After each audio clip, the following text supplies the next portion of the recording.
Halo, assalamualaikum.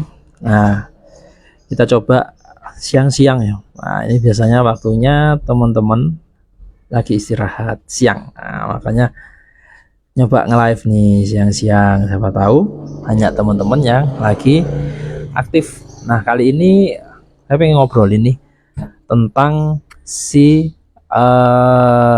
Justin Hubner, backnya Indonesia yang sekarang lagi rame karena banyak yang bahkan termasuk PSSI juga, saya sebenarnya banyak menginginkan Justin ini bisa ikut ke piala kualifikasi untuk Olimpiade.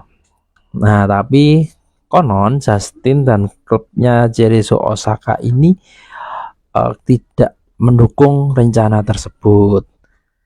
Nah, ini banyak yang menjadi kontroversi, menjadi kurang setuju. Tapi kalau saya sendiri melihat bahwa hal ini wajar kalau seandainya si Justinnya sendiri ada rasa agak keberatan, bukan karena dia kita meragukan nasionalismenya, tapi kita bicara tentang karirnya si Justin Hubner sendiri. Sebagai catatan, dia baru saja pindah ke Cerezo itu sekitar bulan awal tahun ya, sekitar awal tahun ya, di transfer musim dingin kalau di Eropa. Dan dia kalau nggak salah capsnya bareng Cerezo itu juga baru beberapa kali, 3 atau 4 kali kalau nggak salah, 3 kali di J-League sebagai pengganti, terus 1 kali sebagai pemain utama di Piala Jepang. Nah, tentu saja Justin Hubner tentu juga ingin bisa berkarya bagi klub yang ia bela, yang membayar dia, karena juga karirnya sangat-sangat hijau di sana. Dan Justin sendiri tentu juga kepingin bisa bermain reguler di Cerezo, karena targetnya tentu dia ingin jadi salah satu bagian dari skuad Tottenham Hotspur di Premier League untuk musim depan. Jika dia tidak mampu menunjukkan kemampuannya di reguler J-League atau Liga Jepang, tentu kesempatannya untuk bisa masuk ke tim utama dari Tottenham, maksud saya dari Wolverhampton, tentu akan sangat sulit. Sehingga kalau saya pribadi sangat memahami kenapa Justin juga sepertinya tidak 100% bisa mengiyakan dia harus bermain untuk Indonesia di Olimpiade. Tentu kita juga harus bisa memahami dari sisi pemikiran seorang Justin sendiri yang tentu berpikir karirnya, apalagi dia pemain yang masih usianya 20 tahun, jadi karirnya sangat panjang sekali. Tentu kalau kita mau berempati dengan si Justin Hubner, tentu kita akan juga memahami bahwa dia juga baru saja meniti karir di Liga Jepang, kemudian dia belum bisa dapat kesempatan reguler. Apalagi timnya Cerezo Osaka ini juga salah satu tim papan atas di Liga Jepang.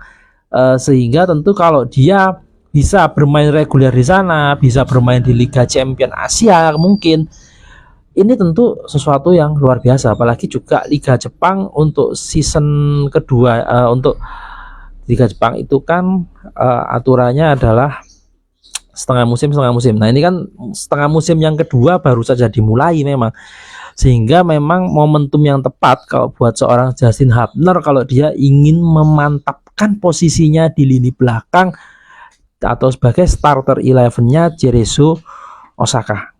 Nah, sehingga kalau saya pribadi tentu akan berusaha sangat memahami dengan apa yang terjadi dan situasi yang sedang dihadapi oleh Justin Hubner. Lalu kalau memang seperti itu dan Justin tidak bisa bergabung, apakah dia berarti bukan seorang yang nasionalisme? Tentu saja tidak. Dia tentu di sisi lain kata hatinya sangat ingin membela Indonesia di pertandingan terakhir atau the last match of Indonesia. Nah, kalau sudah kayak gini ya tergantung dari PSSI ya, gimana bisa menego Justin, gimana bisa menego klubnya Cerezo Osaka, dan bagaimana negosiasinya berlangsung dan bisa win-win solution untuk semuanya. Mungkin Justin akhirnya ada win-win solution yang dapat, Justin bisa bermain untuk Olimpiade, tentu ini hal yang terbaik.